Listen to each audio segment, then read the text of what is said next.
Masu sauraro Assalamu alaikum. Barkanku da sake kasancewa da mu a cikin cigaban labarin mu mai suna Ƙuruciyar Minal kashi na 33. Idan masu sauraro ba ku manta ba, a jiya mun tsaya ne a inda muke cewa miƙewa Minal ta yi cikin fitan hayyaci ta ce, "Kin tabbata tana raye baiwar Allah, kar ki sa min raifa." Sai a lokacin suka kalli fiskarta, take suka ja da baya-baya, suna faɗin wayyo Allah, mun shige su. Nafisa ta ce, "Anti, me nake gani haka?" Anan muka tsaya, yanzu kuwa za mu ɗaura. Bismillahirrahmanirrahim. Nafisa, wacce ba za ta wuce shekara 18 ba, ta ce, "Me nake gani haka? Me anti Bushra take yi a nan wajen, bayan yanzu muka baro ta a gida?" Dakata. Yanzu na gane abin da Sabir ke faɗa ɗazu. Allah sarki, ashe da gaskiyarsa. Mintuna kaɗan da suka wuce a baya. Sabir na komawa gida, ya iske wannan labarin. Haka ya ɗan bi sawunsu, amma bai gansu ba. Cikin tashin hankali ya nufo gida. Ya nufo gidan da yake gadi domin su taimaka su sanar da gidan rediyo da talabijin da sauransu. A can kuwa ɗayan ɓangaren, oyoyo anti Bushra sanda dawowa. Nafisa, wato Fina ke faɗin hakan yayin da ta rugo a guje, saura kiris ta faɗi a bene sanadiyar ƙarar mota da ta ji. Wata budurwa ce ta fito daga ciki tana yarfa gashinta da ke kwance a farin fiskanta tare da gyara tabarau ɗinta. Wanda ke manne a idanta, murmushi ta saki lokacin da ta sanya ƙanwarta Nafisa a idanta. Rungume juna suka yi, Fina ta turo baki cikin shugaba ta hawo magana. Amma wani hanzari ba gudu ba. Na kasa saurare, balle har na karanto muku abin da take faɗi, domin ni fa ba kowa nake gani a tsaye ba, sai Minal cikin ƙananun kaya, sai dai wannan tafi Minal ƙiba da ƙirji, sannan Minal tafi ta tsayi da gashi. Sauran 'yan gidan ne suka fito suna mata marhaban, ana cikin haka Sabir ya shigo. Duk ya haɗa gumi yana faɗin, "Hajiya, wannan baiwar Allah ta gudu daga gida saboda..." Maganar ce ta makale masa a makogoro. Cikin rawan yatsa yake nuna Bushra ya ce, "Yar uwa, me kuke yi a nan? Sannan ina yaran?" Wani kallon kare na min wayo ta mai tace, "Dan iska, da me ka kira ni yanzu? What the fuck did you just called me?" Baki ya bude zai bada amsa, amma bai samu dama ba sanadiyan marin da ta yanka masa. Mahaifiyarsu ce ta riko ta tare da cewa, "Ke Bushra, baki da hankali ne zaki da ki namiji? Kuma ya girme ki, ba na son rashin tarbiyya." Awo, abin da kika koyo a turai din kenan? To bari mahaifinki ya dawo, zaki ga ikon Allah. Hakuri suka ba wa Sabir, wanda ya kasa yin komai yayin da ta ja tsaki ta yi wucewarta. Faɗawa ta yi kujera. Ta ciro takalman kafanta tare da cewa, "Ji wani mafari mara kyau, what a bad start."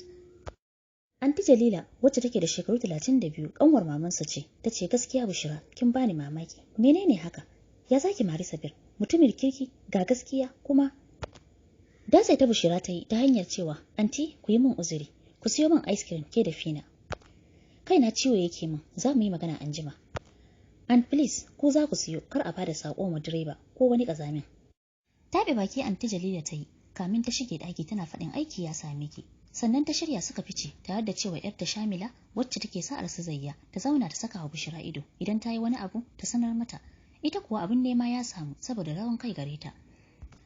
Hakuri suka sake ba wa Sabir, sanda ya buɗe musu gate, ya ce ba komai, sannan suka fita suna cikin tattauna halin da ta dawo musu da shi. Fina ne ta ce, "La, anti, kiga wata baiwar Allah zaune da yarinya a hannunta, ga za a yi ruwa, kuma dai nan ba wajen bara bane." Haka kawai Anti Jalila ta ji tana son ta tsaya duk da yanda zamanin ya ɓaci. Magana suka fara mata, amma ta ki ta ɗage kanta. Balle ma ta kula su, sai kuka take. Ana cikin hakan ne Zayya ta dawo. Ci gaban labari. Ajiyan zuciya Minal ta sauke, tana mamaki da aka ce akwai mai kama da ita. Fina ta ce, "Anti, zo ki je." Cikin kunne ta faɗa mata wani abu, suka yi 'yar shawara. Tsugunnawa ta yi a gaban Minal ta ce, "Kin ga yanzu za a yi ruwa, kuma da alamu baki da wajen zuwa. Me zai hana ki biyo mu?" Girgiza kai ta yi tare da cewa, "Ni yanzu ba zan yarda da kowa ba, ku bar mu anan ni da yara na kawai mu mutu." Anti Jalila ta ce, "Wannan wacce irin?" Kasa ƙara shewa ta yi sanadiyar ruwan da ya tsinke. Zayyane ta fara roƙonta akan ta bi su kawai, kan ruwa ya halaka 'yar uwarta. Ba don ran Minal ya so ba, ta bi su. Yazid kuwa suna cikin tafiya ruwa ya balle. Abu na farko da ya faɗo a ransa shine boss lady sa.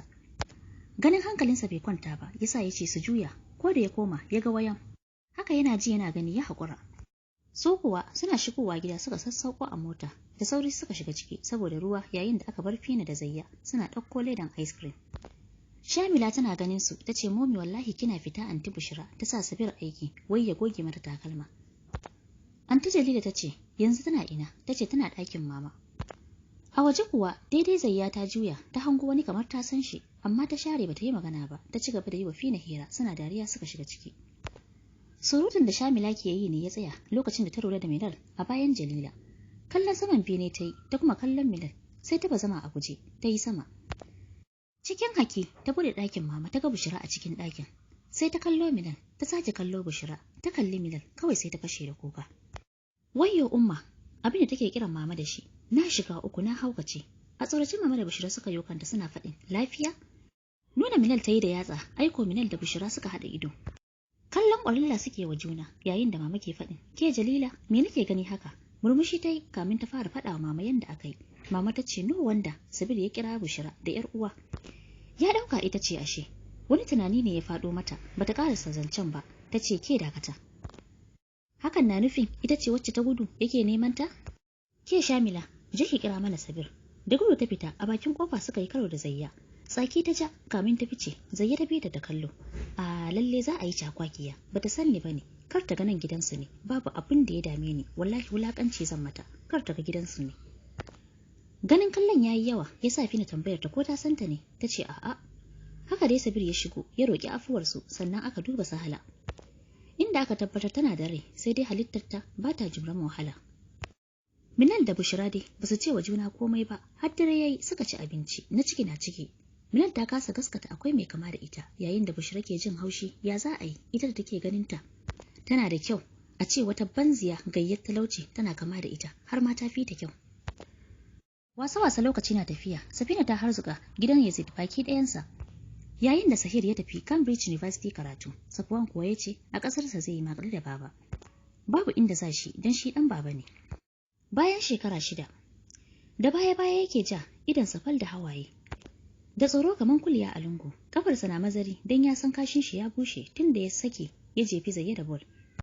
Gefe kuwa, 'yan tim ɗinsu ne suna cika suna batsewa. Kirɓar shi ko ta soma, tun yana ihu har ya daina da alamu ya soma. Yarda shi ta yi ta juya za ta tafi. Ogan tim ɗin cikin harshen Turanci ce, ke kina tunanin kin da ki banza ne? Juyowa ta yi suka haɗa ido. Ido cikin ido suka fara nufo juna. Gaba ɗaya ɗaliban da suka taru suna kallo, baya-baya suka fara yi, don sun san yau za a yi wolwa na uku. Naushi ya kawo mata ta kauce. Sharabtai ta riko shi tare da basa 1 below 7 die. Haka dai ta haɗe su duka 10 ta basa kashi. Principal ne ya zo kan shi ya bata sammacinta lokacin da aka dawo daga wasa. Cikin takunta na maza ta shigo ɗakin taron. Malamai gaba ɗayansu sun taru. Cikin harshen Turanci ta ce, malamai sannunku, sannan ta ɗauke kai. Ajiyan zuciya Principal Solomon ya sauke tare da cewa Zayyana, me yasa ba kya jin magana ko kaɗan? Ke wace irin mata maza, tomboy ce. Mun baki hukunci, suspension, ya fi a kirga. Hukuncin ƙarin lokacin tashi, detention, shi kuwa yana cikin jadawalinki. Kin sani a ka'idar makarantar nan ba a doka. Tunda international school ne, don haka mun yanke shawara za mu mayar da ke ɗayan branch ɗinmu, wanda babu musulmai, babu hausawa, babu 'yan ƙasar nan, sai dai 'yan wata ƙasar. Tunda principal ɗin ya fara magana, ta saka earpiece a kunninta, don haka ko da ya gama godiya ta yi ta karɓi fefan da ya bata, sannan ta yi ficewar ta aji. Aji ta koma, ta yi zamanta a kujerarta. Wanda yake ƙarshen aji sannan ta fara shirga baccinta. Girgiza kai malamin ya yi kamun ya ci gaba da bada darasi. Ko da aka tashi, sanda suka yi faɗa da Shamila, akan ta ɓata musu lokaci. Zai ba da ce mata ƙala ba, sanda Shamila ta gama, Zai ta ce, ba na faɗa da mata, saboda ragwaye ne, sannan ta yi wucewar ta abinta. Suna dawowa, suka samu kowa da kowa a falo. Barka da zuwa aka musu, mama na gefen dadi, wato Alhaji Mansur, mai nasara. Yayin da Anti Jalila ke hararar ƙanwar Shamila, wato Nana, saboda ta yi roƙo. Bushra ka tisa a gaba ake wa faɗa akan yadda take rufe ido sam, wai ita sai mai kuɗi za ta aura. Ga yadda take wulakanta talakawa, kuma hakan matsala yake haifar musu ita da Minal. Ko ina idan Minal ta je neman aiki, sai a ce ba ita bace ta yi wulakanci a waje kaza? Sai a kore ta, kuma yi rantsuwan da za ta yi. Yayin da ita kuma Bushra ake ce mata an ganta a waje kaza ta yi shiga na mutanen arziki, shi yasa kullum sai sun yi faɗa. Daidai lokacin Minal ta sauko, tana sauri ta ce bye bye everyone. Ni na fita, ina da interview. Alhaji Mansur ne ya ce haba Minal, ni da zaki bi ta tawa, da kin bar na nema miki hanyar nan, cikin sauki kin samu. Girgiza kai ta yi, ta ce no daddy, na fi so in sha wahala in nema da kaina, zan fita daga aikin. Murmushi ya ce kuma fa haka ne. Kin fi wannan ‘yar uwan taki. Ita ba aikin za a nema mata ba, ko yi mata za a yi, ba karɓa za ta yi ba. Ni dai na yi asaran kuɗin karatu. Miƙewa Bushra ta yi, tana faɗin haba dadi, tunda wannan imposter, mai satan kamannin wani, ta so gidan nan, ka daina so na. Komai, Minal, Minal. Dariya ya ce yaro man kaza, ai sai ki aure ko? Kin ga ba sai kin ganta ba, balle ma ta baki haushi. Ke ma. Ya faɗi hakan yana kallon Minal. Ya kamata ki samu miji ki sake aure, tunda dai a asibiti an ce babu abin da ya samu kwakwalwarki. Malamai ma sun duba ki, an ce ba komai. Ko akwai abin da kike ji? Ta ce a'a, kawai dai idan suna duba ni, sai in fara jin na tuna komai da komai. Da sun gama kuma sai na sake mantawa, gashi kuma ko na yi ƙoƙarin faɗa kasawa nake. Ajiyan zuciya yi ya ce Allah dai ya kyauta. Fitowa ta yi Sabir na laɓe domin ya tabbatar ba Bushra ba ce don ba ta son ko ganinsa a cewarta. Ganin ya tabbatar Minal ne ya sa ya zo suka gaggaisa sannan ta fice bayan ya mata addu'ar Allah ya bada sa'a. Ba a ɗan jima ba sai ga Bushra ta fito ita ma, ya yi a bayan fulawa zuciyarsa na lugude. Tukan motar da take ta yi tana sauri don ta yi latti. Motar da ke gabanta ne ya tsaya ba tare da ya bada alama ba. Aiko suka ci karo ƙawo. Iska ta furzar tare da saukowa tana cika ta yi fam. Shi ma Yazid fitowa ya yi kunnensa ɗauke da Bluetooth tare da faɗin zan kira ka da harshen Larabci sannan ya kashe. Masifa ta fara yi masa, baka gani ne? Ya za a yi muna cikin tafiya ka tsaya? Ba tare da ya ce komai ba ya nuna mata traffic light. Rufe ido ta yi tare da shafa fuskanta. Ta ce ka yi haƙuri, ban lura ba ne. Datse ta yi ta hanyar cewa ba da lokacin wannan. Ki bani business card ɗinki cikin harshen Larabci don shi ya manta domin waya yake da Jamal lokacin da abin ya faru. Ta ce mene? Ya sake cewa na ce ki bani katin kasuwancinki ko ba kya jin Larabci ne. Sarai ta ji abin da ya ce amma ta san rainin wayo ne kawai irin na masu kuɗi. Ɗan Najeriya ya ce bai iya Hausa ba? Sai ta ce la ban iya ba, ba na ji. Ka gane me na ce? La Arabic, la, okay? Mota ya koma ya ɗauko wayarsa tare da ɗaukan ta hoto. Sannan ya karɓi wayan hannunta ya sa numban sai ya kira. Ta ce kai dalla malam bani wayata ko baka ji ne? Na ce ka bani wayata ko? Mika mata yayi still cikin Larabci ya ce yanzu ina da hotonki ina da numbanki zan kira ki mu tattauna kuɗin gyara. Post ɗinta da ɗauko ta ciro passport ɗinta ta bashi ta ce ga hotona maza goge hoton da ka ɗauka.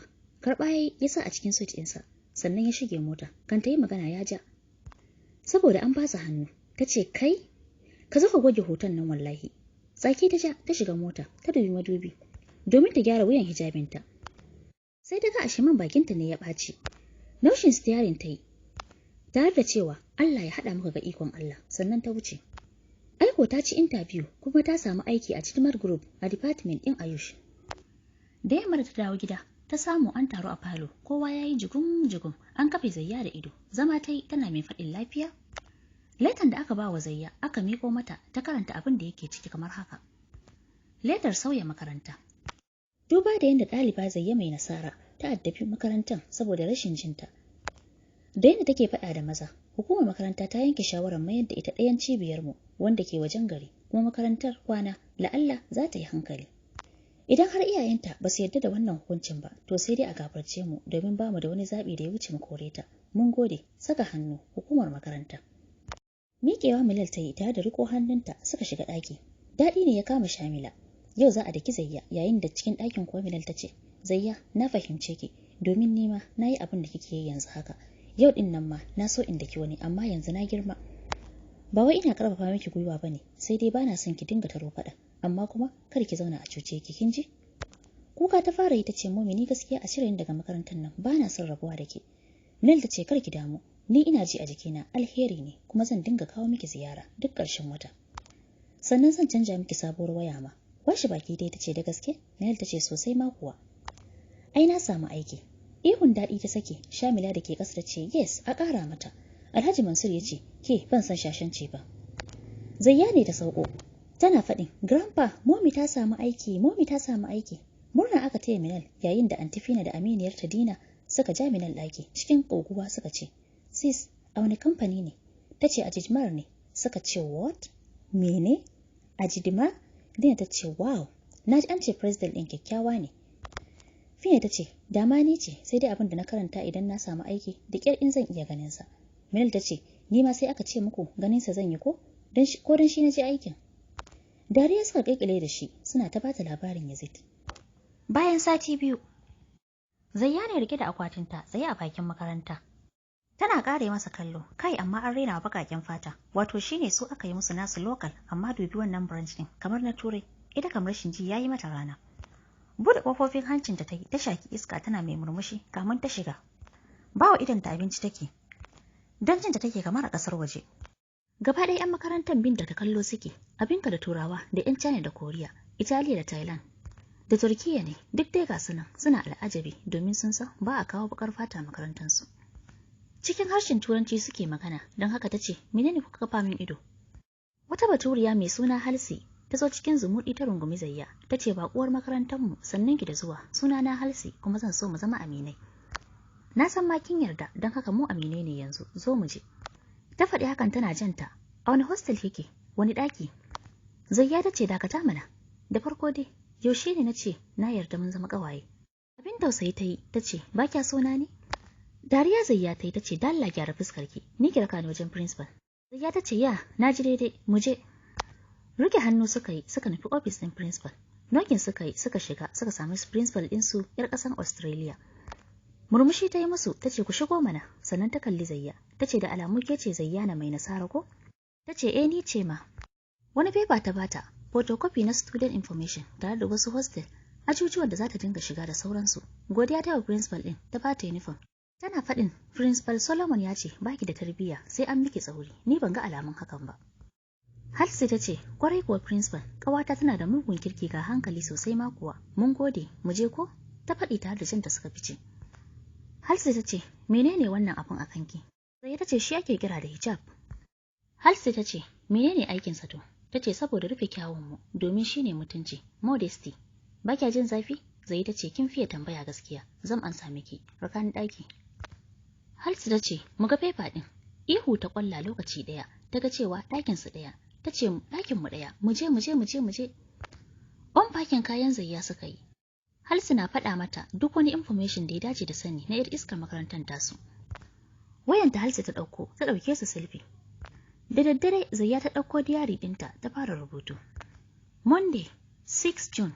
Yau na zo sabon makaranta na, kuma wallahi kyau gare shi. Gashi na yi ƙawa mai suna Halsey, sai dai akwai wata banziya, wai ita Vanessa, amma zan yi maganinta idan ta shiga sabkata. To, kun dai ji masu sauraro. Zayya dai ba ta so a shiga sabkarta, ni kuwa gashi sai bibiyan ta nake ina kwaso muku labarai. Bari in tsaya daga bibiyanta daga nan, kar an jima allurar rashin jin nata ya motsa ta hada da ni ta mun rashin kirki. Mu tara a kashi na gaba sai mu tsara daga inda muka tsaya insha Allah.